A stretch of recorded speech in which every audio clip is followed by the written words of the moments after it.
Look at what's happened over the last 24 hours. There's still this big movement in the south, and yet Kyiv is still the focus. Overnight, though, General, the big focus was out west, and these strikes, one of them just miles from the Polish border. Significant?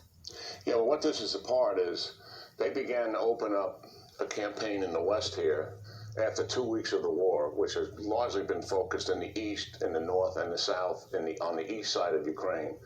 And this is about taking control of this area eventually, but they started with an aerial bombardment campaign, certainly very close to the Polish border here. It's well established that a lot of our resupplies for the Ukrainians are coming through Poland and also through Romania. Eventually, they're going to interdict those supplies that are coming in here. Got it. And there's another airfield here and one up here that was hit over the past, basically, 36 hours. The Ukrainians have still 56 airplanes left, and most of them are positioned in the west. And that is another reason for the bombing campaign. Okay, we're taking a look at Kyiv here.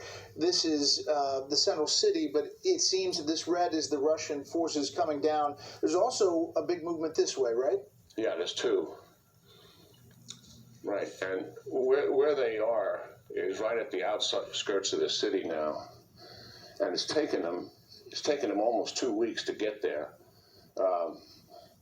The purpose of that is they're on the northwest side and the northeast side of the city. The purpose is really to encircle the city, to go around the city as the circle would indicate, and they're bringing their artillery forward. And once they get that artillery in position around the city, they'll begin to hammer it. As soon as it's in range, they'll start to hammer it. But it'll be consistent and persistent once they encircle the city. And this is the Russian way of war. Their intent here is to rubble as much of that city as they can, slaughter the people that are inside of it, and get a capitulation out of Zelensky without having to go into the city. Now, it's the same thing they're doing in the south.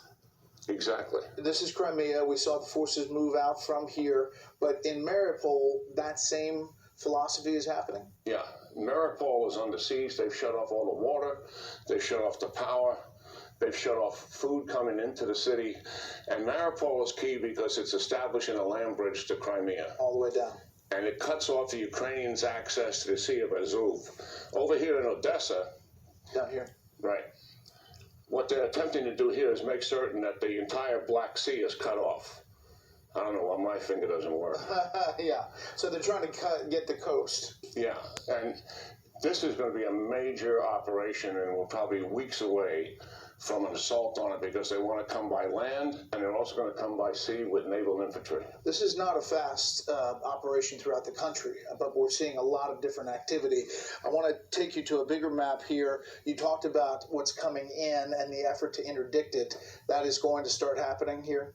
Yeah, there's no doubt about that. They know full well that the roads from Poland and the roads from Romania are the sources of the resupply that's sustaining the Ukrainians. I mean, these arms and munitions are the lifeline for the Ukrainian military. If that gets shut down, it's likely the Ukrainians are going to have real problems. Quickly, I want to take you to another place, and this is Iraq, in the Kurdish region, Erbil. Our U.S. consulate hit overnight by 12 rockets fired, we believe, from inside Iran. That is a provocative action.